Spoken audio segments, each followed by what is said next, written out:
Kids Radio and start your hands to clapping or tap your little toe.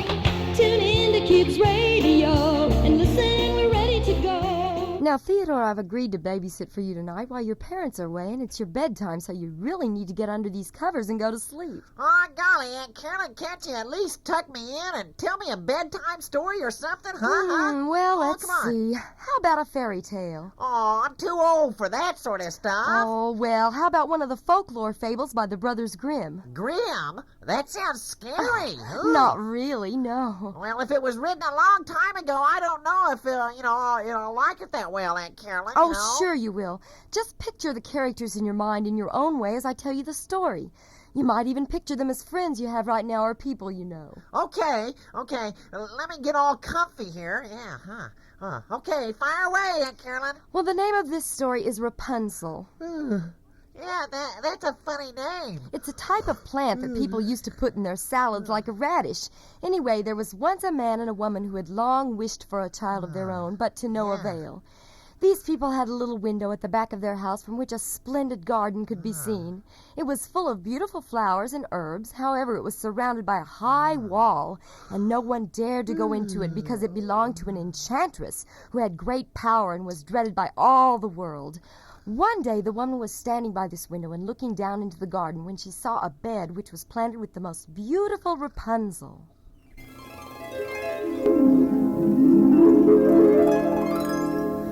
Oh, yon Rapunzel in that garden looks so delicious.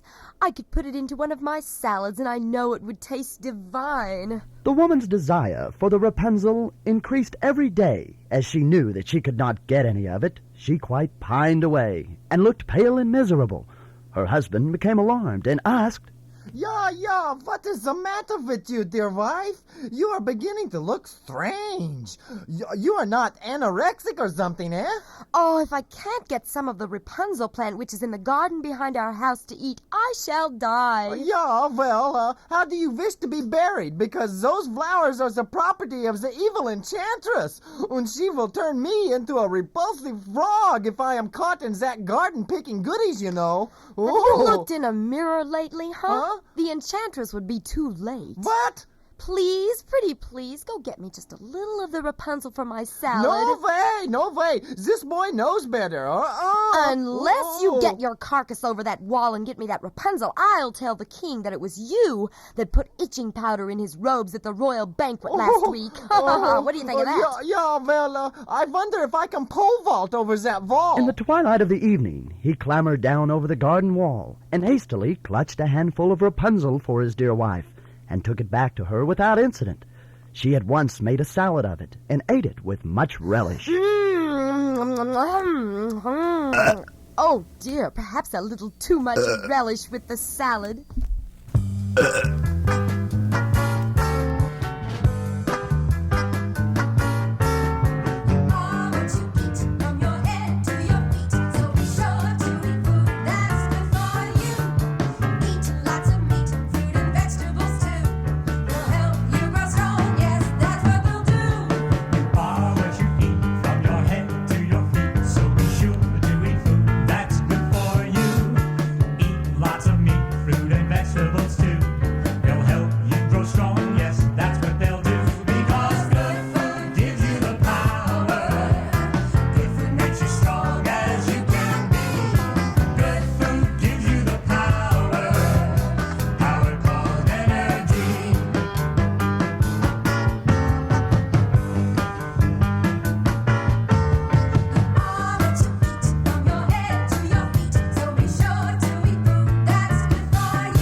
return with more Kids Radio Show after this.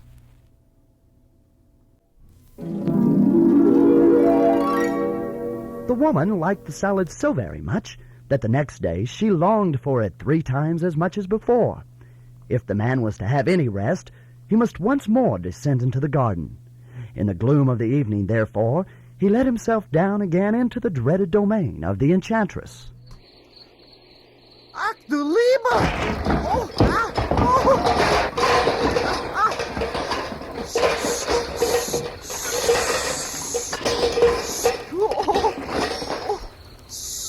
I must be quiet, or the evil enchantress will hear me. Now, where is that Rapunzel patch? How canst thou dare to descend into my garden and steal my Rapunzel like a thief? Shh, you old vort! Be quiet, or you'll attract the attention of the evil enchantress. Shh! Hey, how did you make your voice sound that way? It's the voice of the evil enchantress, Dumbo. Oh, well, that explains it. Oh, no, mercy, please, evil enchantress. Oh, my wife would have died if I didn't come to get this plant from the garden. If the case be as thou sayest, It is. I will allow thee to take away with thee as much Rapunzel as thou wilt. Oh. Only I make one condition. Thou must give me the child which thy wife will bring into the world. It shall be well treated, and I shall care for it like a mother. Comprende? Oh, yeah. Could we still use the child as a deduction on our income taxes? What? Yeah, never mind. Just let me gather all the Rapunzel and get out of here, and you have a deal on the kid. The man, in his terror, had consented to everything, and when the woman had a child later, the Enchantress appeared at once, gave the child the name of Rapunzel, Yeah, that figures. and took it away with her. Rapunzel grew into the most beautiful child beneath the sun. When she was in her late teens, the Enchantress shut her into a tower, which lay in a forest, and had neither stairs nor door, but quite at the top was a little window. I'm a sad little bird because I'm lonely. Nobody here but me. I'm a sad little bird because I'm lonely. The only bird in this tree. Summertimes I'm flying east. In winter I fly west.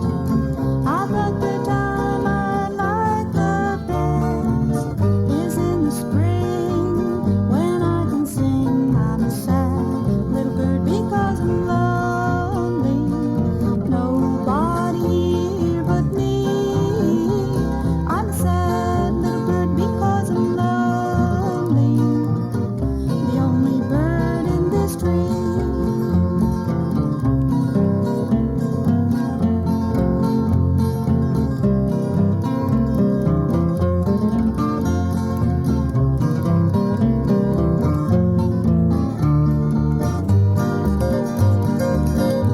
I'm a sad little bird because I'm lonely. Nobody here but me. I'm a sad little bird because I'm lonely. The only bird in this tree. The only bird in this tree. The only bird in this tree. When the Enchantress wanted to go in, she placed herself beneath this and cried. Rapunzel, Rapunzel, let down thy hair to me. Rapunzel had magnificent long hair, fine as spun gold, and when she heard the voice of the Enchantress, she unfastened her braided tresses, wound them round one of the hooks of the window above, and then the hair fell 20 yards down, and the Enchantress climbed up by it. Ouch, ouch! Hurry up, you bloomin' witch! This is pulling me hair out by the roots. The hair is a bit slippery today, my child. Thy may have a case of the greasy. Oh, just hoist your scrawny leg up in this window so I can reel my hair in. When are you getting me that ladder you promised me, huh? In due time, my dear, in due time. You bloody well better be thinking about it, Granny. This air routine is getting a bit old. You mustn't talk to your dear old Enchantress in that tone, my dear Rapunzel. Oh, really? We've been doing this tower bit for years now. You always talk with that silly echo in your voice. It's driving me flippin' crazy. And when are you gonna redecorate me tower? Look at this room of mine. It's a blatant disgrace. And I want more air conditioner, no more generic brand shampoo either. After a few years passed, it came to pass that the king's son, the royal blueberry, rode through the forest and went by the tower. Then he heard a song which was so charming that he stood still and listened. Waltzing Matilda, waltzing Matilda, here come waltzing Matilda with me. Hey, this is a pretty weird-looking part of this forest. I better slow down a little or I'll end up hitting a tree. What's that noise, too? I hear something. Waltzing Matilda. Motorcycle racers streaking down at their track. Got to stay out in front of the pack. Rounding the corner and into a slide. There goes somebody slipping over the side. Motorcycle racer.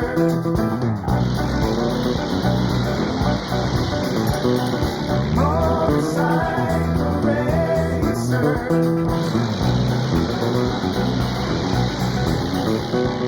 Holding your bike won't break down on the hill. Winner must have good fortune and skill. Over the jump and for a moment you fly. Engine is roaring and the tension is high. Motorcycle racer.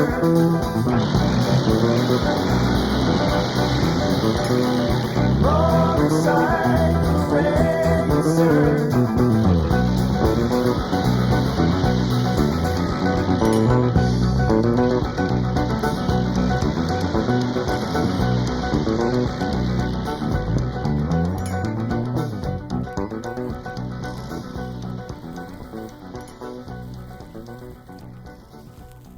We'll return for more Kids Radio Show right after this.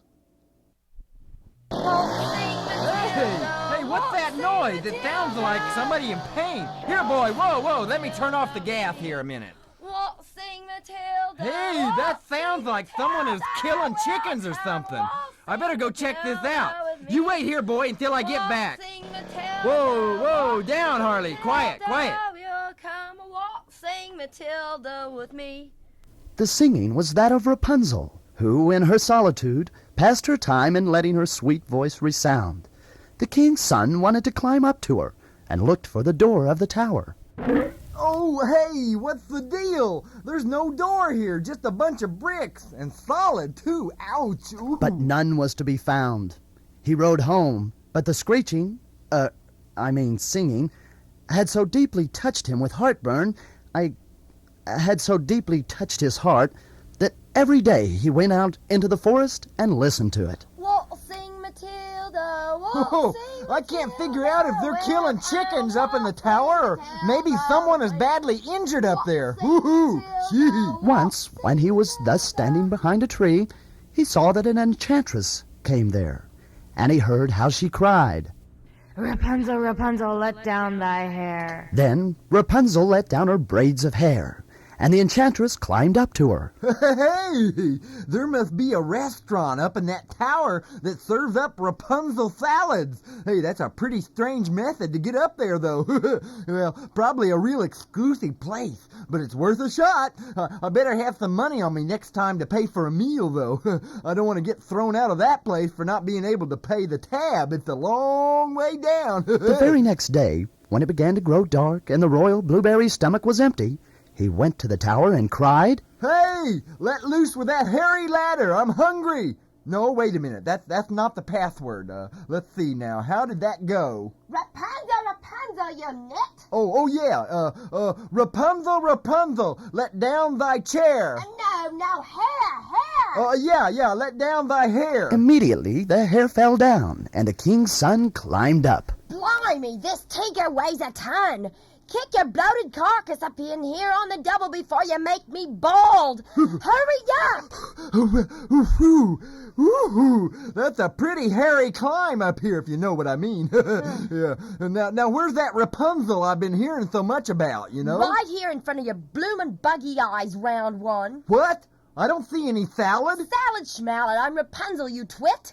What's that you've got there in your grubby little hand, blue boy? Oh, that's my purse bag full of gold. Ooh, gold. Yeah, you see, there's been some sort of terrible mix-up here. I thought there was a restaurant up here on top of this tower. Yeah, kind of like the Space Needle, you know? Well, anyway, I brought all my money with me to get a giant Rapunzel salad and... Give me that bag of gold or I'll chuck you out the window. Oh. You got a nice boodle of gold here, and you're not getting it back until you figure out how to help me build a ladder so we can blow this joint. Now, wait a minute. I don't think... Get moving, Buster. You've got work to do. Sheesh. Okay. I'll figure out something. That's just better. Don't be so pushy. It's a long way down. Easy does it, hey. The king's son began to talk to her quite like a friend, and told her that his heart had been stirred so much that it had let him have no rest, and he had been forced to see her. And besides, she wasn't about to give him back his money until he thought of something. So he asked her if she would take him for her husband. Rapunzel lost no time in giving her answer. You've got to be flipping loony. I'd have to have both my oars out of the water to be looking at you as a husband. But Rapunzel thought that he would love her more than the Enchantress, and besides, he was royalty. So she consented to be his wife, and then she instructed him to bring chewing gum wrappers with him each time he returned so that she might weave a ladder with them and eventually be able to climb down it and escape on a trusty motorcycle of the Royal Blueberry. Well, the king's son came to her every evening with more chewing gum wrappers and to beg for her to give his money back. He even offered to bring her hundreds of friendship safety pins for a ladder, but Rapunzel kept the money and worked on the paper ladder. The Enchantress only visited Rapunzel by day, so she never suspected anything, until once Rapunzel said to her, Hold your hair steady while I get through this window, dearie. Oof! At least you're not as heavy to swing through this blasted window as that flippin' blueberry. Ah, thou wicked child. What do I do? I thought I had separated thee from all the world, and yet thou hast deceived me. You bet your enchanted tennis shoes I have, you old wart. Ha! You haven't even noticed that I'm building this ladder out of chewing gum wrappers, have you? Methought that it was some silly fad collection of some sort. Well, nya, that shows what you know. In her anger, the Enchantress clutched Rapunzel's beautiful tresses of hair, wrapped them twice around her left hand, seized a pair of scissors with the right, and snip, snap. They were cut off, and the lovely braids lay on the floor. There, how dost thou like those apples, Miss Smarty? Big flippin' deal. That's a load off me mind. So be it. Now you're going on a long trip. Well, that's more like it, lovey. Where to? Morocco, Maui, Jamaica? Oh, I know, Paris, huh? The Enchantress was so pitiless that she took poor Rapunzel into the desert, where she had to live in great grief. Oh, great gobs of grief, great gobs of grief. There's sand everywhere, and these bleeding lizards are pretty cheeky, too. On the same day, however, that she cast out Rapunzel, the Enchantress, in the evening, fastened the braids of hair which she had cut off to the hook of the window. And when the king's son came and cried, Oh, let's see now. How did that go? Rolene, let down thy stair. No, it's Rapunzel, let down thy hair, you witless berry. Well, whatever. Just let those follicles fall, baby. The Enchantress let down the hair. The king's son ascended. But he did not find his dearest Rapunzel above, but the Enchantress, who gazed at him with wicked and venomous looks. Aha! Thou wouldst fetch thy dearest, but the beautiful bird sits no longer in the nest. The cat has got it and will scratch out thy eyes as well. Huh? Did you lose a pet canary or what? And where's the pussycat you mentioned? I like kitty cats. No, you nit. That's a metaphor. A what? A metaphor, an analogy where I'm the cat, and Rapunzel is the bird, and the tower is... Oh, never mind. Rapunzel is lost to thee. Thou wilt never see her more. Did she by any chance leave my purse full of gold behind when she left? The king's son was beside himself with pain, and in his despair he leapt down from the tower. He escaped with his life, but he hit the ground so hard with his head that he was blind and unable to see. Then he wandered quite blind about the forest, ate nothing but roots and berries. Well, not any blueberries, of course. And did nothing but lament and weep over the loss of his dearest wife. Thus he roamed about in misery for some years, and at length came to the desert where Rapunzel, with the twins to which she had given birth, a boy and a girl, lived in wretchedness. He heard a voice, and it seemed so familiar that he went towards it. And when he approached, Rapunzel knew him at once. Hurry up, you two blighters, and get those orders out to the bounders waiting in their cars for the food orders. Make sure you get the money for that food, you little blackguards. Rapunzel? Rapunzel, is that you? Well, if it isn't me long-lost hubby, the royal blue boy. Hey, hubby, it's about time you showed up. But I can't see. The fall from the tower made me blind all these years, and I've wandered around aimlessly. Did you close your eyes when you jumped from the tower, huh? Yeah, I did. It was a long way down to the ground and scary, too. Well, try opening your eyes now, you twit. You still got your bleeding eyelids shut. Huh? Hey, you're right. I can see. Yeah. Fantastic. Unbelievable. Yeah. Say, what is this place? Where am I? Can't you read the flippin' neon sign? Now I can. It says Rapunzel Salad Bar and Gut Burger Palladium. Right. I used your purse money to buy this joint to keep these kids of ours busy. We can use another hand in the kitchen to crank out Rapunzel Chef Salad's specialty of the house. Oh, no. Get in there and get busy, you bleeding bounder. Okay, quit pushing. I'm going. Didn't know you could open your flippin' eyelids, eh? Get in there and put on that apron. The Royal Blueberry and Rapunzel continued to operate their fast food restaurant and salad bar with their children on the highway leading into Palm Springs. And they lived for a long time afterwards, happy and contented.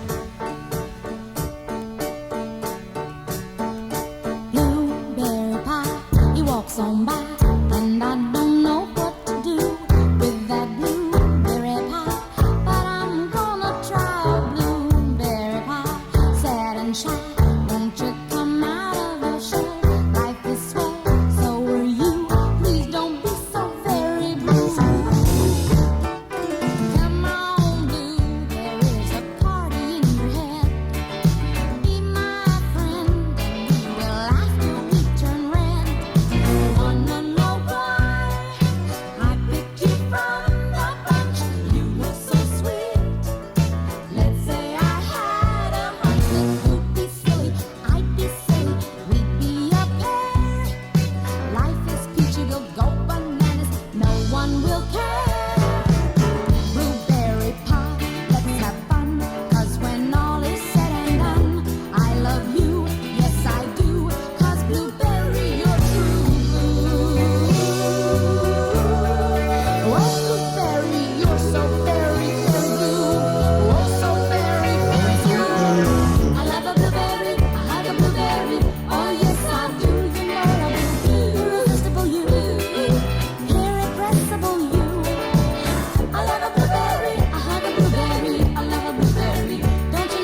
return with the conclusion of Kids Radio Show after this.